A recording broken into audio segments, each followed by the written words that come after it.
bisa diperbaharui, yaitu sumber daya manusia. Beberapa bulan yang lalu saya datang ke Medan, Sumatera Utara, dalam program menyalurkan beras bersama ZIS, Yayasan Zayan Insani Sejahtera. Di antara yang mensupport memberikan beras adalah Ainikua. Setelah kita memberikan beras, saya tanya, apa yang bisa di-endorse untuk Ainikua? Kata pimpinan Ainikua Sumatera Utara tidak perlu di-endorse karena justru barangnya kurang saking banyaknya permintaan.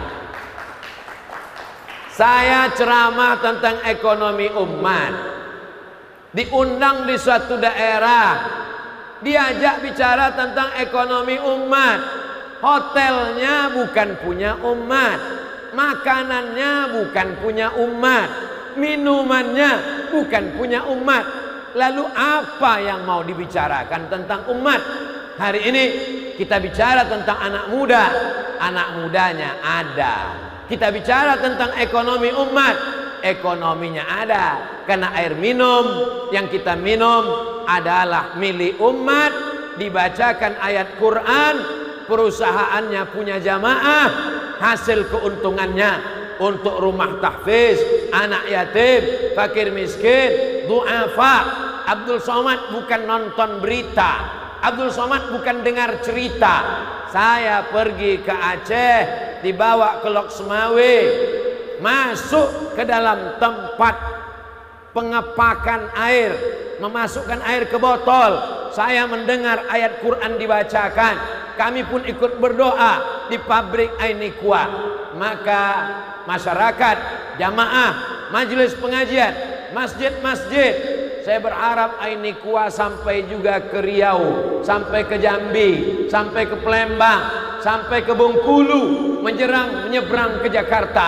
Kita Ainikuakan Indonesia insyaallah. Allahu Akbar.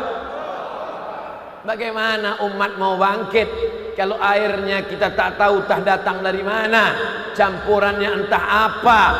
Air-air yang dibacakan ayat-ayat Al-Quran diteliti oleh profesor dari Jepang, judul bukunya The Miracle of Water. Water, air, miracle, keajaiban, keajaiban air. Kenapa air ajaib? Ternyata air itu hidup.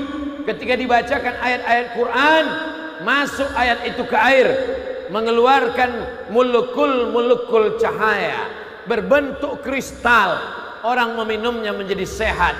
Di zaman Nabi ada orang sakit, dibacakan Al-Fatihah, dihembuskan ke air. Abdullah bin Abbas meriwayatkan, perempuan yang susah melahirkan anak, dibacakan ayat, dimudahkan Allah. Wa nunazzilu minal Qur'an, kami turunkan Al-Quran, ma huwa syifa, obat, penyembuh, penawar.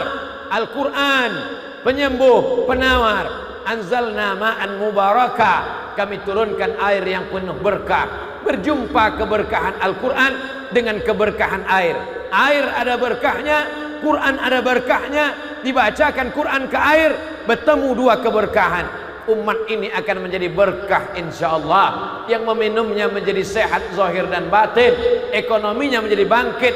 Umat yang lesu, lemah, ekonomi susah, dipukul oleh wabah COVID-19, hancur.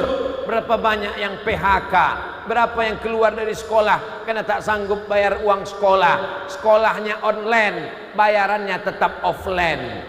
Maka ini semua tanggung jawab kita membangkitkan ekonomi umat. Apa yang saya sampaikan ini hanya sekedar contoh kecil saja. Kita menjadi iklan bagi agama kita. Agama ini produk yang bagus. Agama ini produk yang hebat dari Allah, tapi bintang iklannya tak meyakinkan. Abdul Somad disuruh mengendorse, minumlah susu kambing, Anda akan gemuk. Mana ada orang mau beli, tak percaya dia. Masa bintang iklannya kurus kering. Begitulah Islam ini. Islam agama bersih. Tapi WC masjid kita, kalau pergi kita ke tempat tetangga kawan kita itu, bingung kita mau mencari di mana WC-nya.